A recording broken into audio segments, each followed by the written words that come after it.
Hello, people. I am back. It is right before I the take the model outside and give it its primer coat. I will be primer coating with Army Painter color primer using the uniform gray. Now, this took a lot more filling than I had expected it to take, and I'm really happy that I put together this sprue glue. This helped immensely on all the filling that needed to be done on this bad boy. Where this met up here and here, as well as here and on the other side, it was just atrocious. Huge gaps I had to fill after fill and wait for it to cure or solidify or whatever you want to call it before I could come back in and do sanding and see if I could get it, level. But now it feels rather good. And then a real booger bear was once I put this on, I I attached it, and it was just a huge gap that was in there. Not so much here. This filled up pretty fine, but here there was a huge gap, and I used that sprue glue to fill it up layer after layer until I could totally get it filled up and then sand it back down. So hopefully that'll go good. One thing that I noticed that I am not liking about this is there seems to be a twist to this neck. It just doesn't sit straight. So I guess this Romulan D7 is going to be a little bit wonky. Others might not notice it. I notice it. It irritates me. But I got the tape covering on and tape covering on the bridge area that's going to be primered as well. And then after I get that done, let it set up for a day, and then I'm going to go ahead and paint it.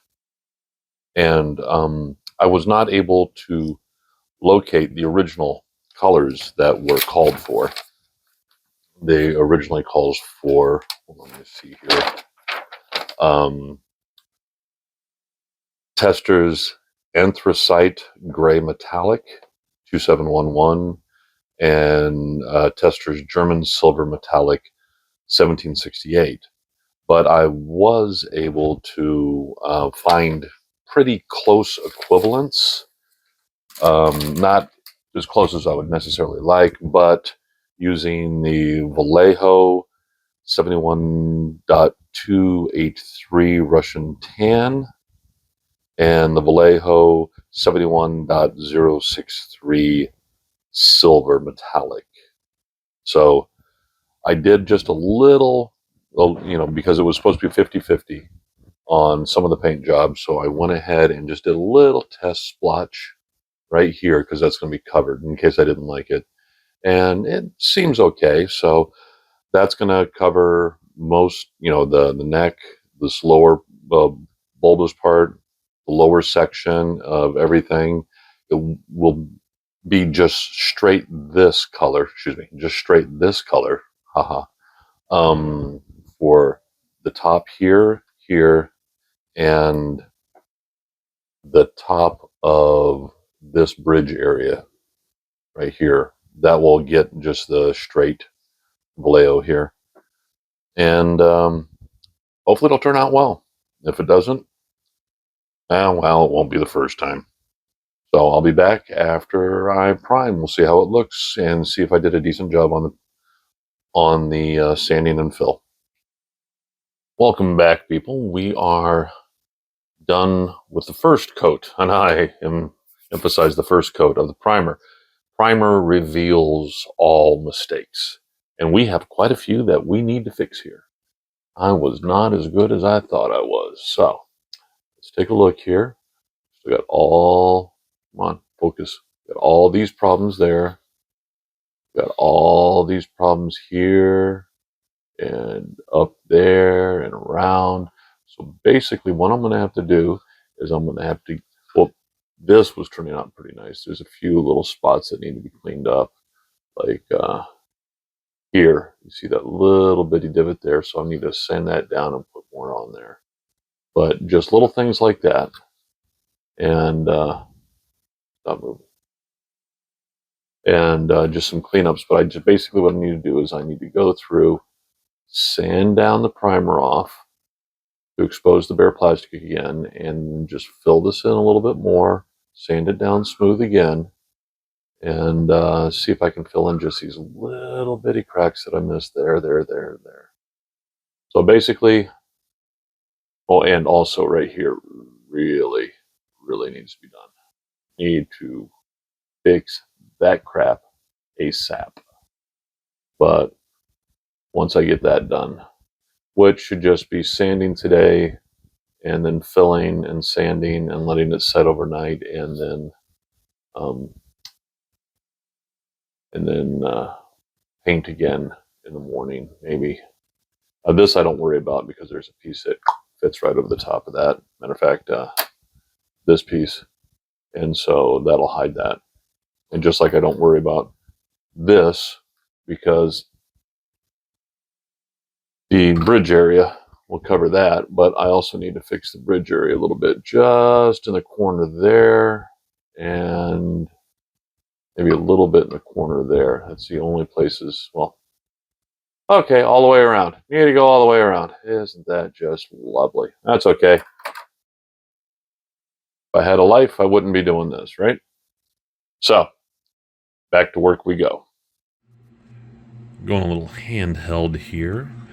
I have viciously attacked this, and I went ahead and sand down everywhere that I needed to work on. And now that I've got it all sanded down, I am going. Did I miss a spot? No, that one's looking good. I am going to now go back, apply some stuff to build it up, and then sand that stuff down until it is smooth, and then we'll try another coat of the primer again. Okay, second time's a charm. Went ahead, cleaned everything up again, and this time looking much better. Much better. And I can go ahead and move on to the painting now. See here, we got those little areas taken care of. So now that we've done all that, I need to use the still wool, buff it up a little bit just to roughen up the prime a little bit. So I don't have any problems with paint separation off for the primer, and then we'll go ahead and use the primer and do it up. So that's next. Well, I hope the audio is picking me up on this one. Fans are blowing in the paint booth, but hopefully the noise canceling on this microphone will take that out. I just got done putting the final top coat on here, as well as on top of the bridge. The underside of the bridge, all around the edge, and everything else on the vessel except for what I have taped off, here, on the sides here, and what's going to go in there. Those are going to be silver, but the other places are a combination of 50-50, the silver and this color. And well, you can kind of see it up here on the front. That's what it turned out to be. It looks rather well. But so we will see here in a little bit after it dries off. We'll take off the tape and see how bad I mess stuff up, where I have amazing skills at messing things up. Okay, enough time has passed. Let's go ahead and shut off the booth and see where we're at on the paint job. Looking good.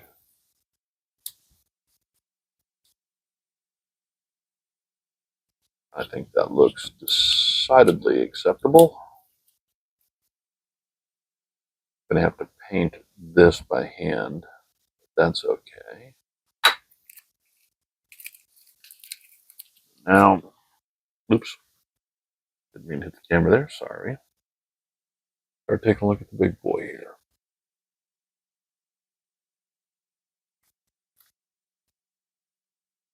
One of the problems I've had before has been this tape, or any tape that matter, any masking tape, removing paint like that. Luckily, this has not removed that much. That's the reason I did multiple coats in order to make sure it's looking good. Looking good. Yeah, it's going to look good with those decals coming down here.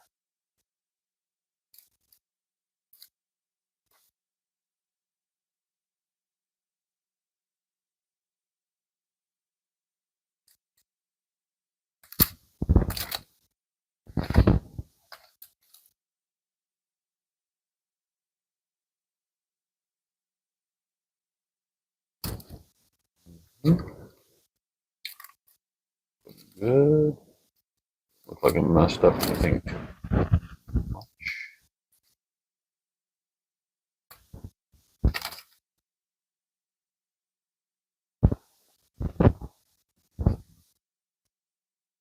And I know what everybody always says when they're doing these videos. Oh, it's difficult to do this from behind the camera. Heck yeah, it is. Come on. Nice and gentle. Look at that. That is going to be a nice transition between. Okay.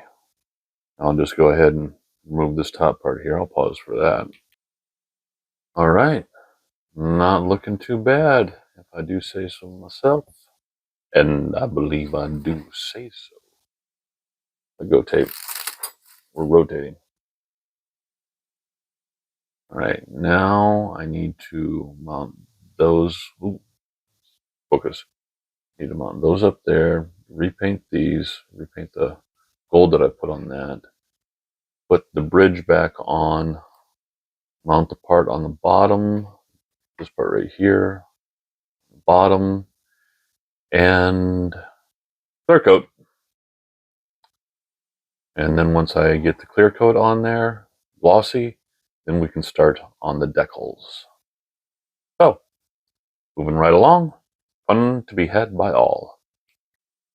Here's something I forgot to relate until after I put away the tripod. So this part is handheld. I mentioned that I was going to have to paint this little piece right here in order to, match what it says on the stuff. And one thing that I like to do when I am putting together the different colors for whatever I'm painting, is I like to, when I'm putting the paints together, I put them together in these little cups. It's for a couple reasons. One, as compared to like purchasing something like this for a temporary paint, these are expensive. These are like $2-3, for one. Whereas you can buy an entire 100 pack of those little cups for just a couple dollars on Amazon. And then you can go ahead and just have them sitting there.